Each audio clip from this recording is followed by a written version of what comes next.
Selective vulnerability, knowing when to open up without overwhelming your date. And this is important. You may not think so, but it is actually one of the biggest mistakes that people make on a first and second date, is giving too much information too soon, sharing too much too quickly.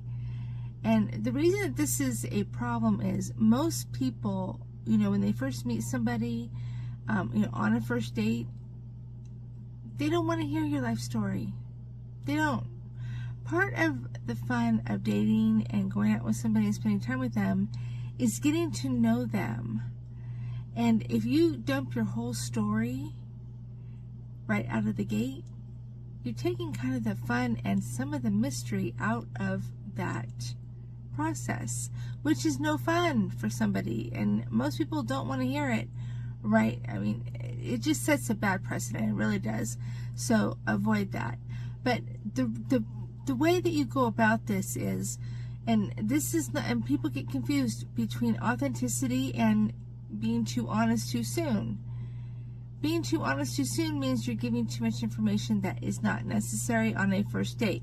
Your first date is basically a glorified job interview. You are looking for compatibility. And if you don't have compatibility with somebody, why would you tell them your life story? And even if you did have, you felt you had compatibility, why would you tell them your life story right out of the gate? Don't do that. It's a turnoff. It's a good way not to get a second date. Don't do it. There's no reason for it. It's not necessary. And on your first date, you should be listening, because that's where you get all your information. And you're trying to decipher if this person is even worthy of a second date. And that is about compatibility and chemistry. You need those two things, especially compatibility, if you're looking for a long-term relationship. So don't get confused. This is where AI misses the mark in a big way, and dating apps miss the mark because they think that it goes by shared interest. It's not about shared interests. Shared interests are cute for a while, but they don't carry people. They don't carry relationships. What carries relationships for longevity are those common core values. Those are really what matters. Shared interests, okay, that's great, but when you're in a relationship with somebody, sometimes you learn new interests together, and things, you create your own kind of together time.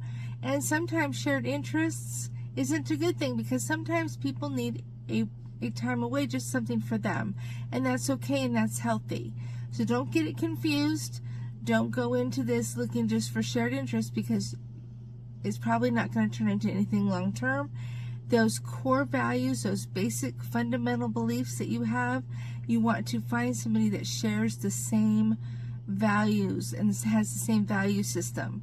Super important. But you're not going to find that by telling too much too quickly. So you can kind of, and I always say, don't go into deep water. First, second, third date, there's no reason to go into deep water with anybody. There's just not. There's no benefit. You are getting to know them as a person, their values and their beliefs in life, and seeing if they align with you. So don't get too serious too quickly, because it'll pretty much guarantee you won't get a second date. Good luck.